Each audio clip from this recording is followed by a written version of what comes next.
रामगिरी महाराजांनी एक वक्तव्य केलेलं आहे।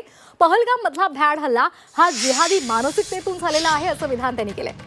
जिहादी मानसिकतेच्या लोकांपासून दूर राहिलं पाहिजे असं सुद्धा रामगिरी महाराजांनी म्हटलंय। पहलगाम हल्ल्यामागे पाकिस्तानचा हात असल्याचा दावा त्यांनी केलेला आहे।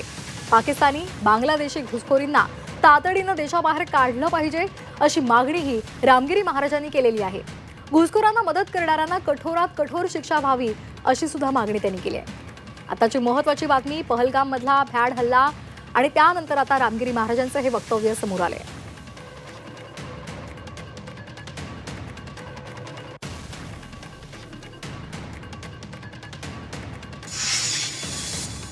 तो ह्या ज्या घटना वेळोवेळी घडत राहतात ही एक जिहादी मानसिकता आहे। याला इस्लामिक आतंकवाद म्हणतात।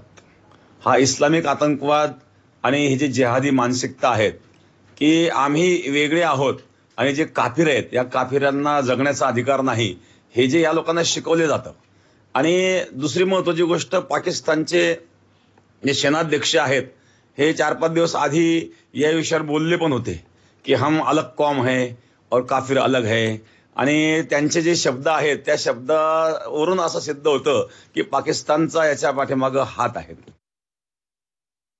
आणि आता भारतामध्ये जेवढे हे बांगलादेशी असतील किंवा पाकिस्तानी असतील किंवा रोहिंग्या असतील, हे जे घुसबैठी लोक आहेत यांचा तपास करून यांना तर त्यांच्या देशात पाठवलंच पाहिजे, पण त्यांना सहकार्य करणारे जे कोणी लोक आहेत त्यांना सुद्धा अटक केली पाहिजे, त्यांना सुद्धा शिक्षा केली पाहिजे अशा लोकांना। कारण यांना सहकार्य करणाऱ्यांना जोपर्यंत शिक्षा होत नाही तोपर्यंत या गोष्टी घटना चालूच राहतील।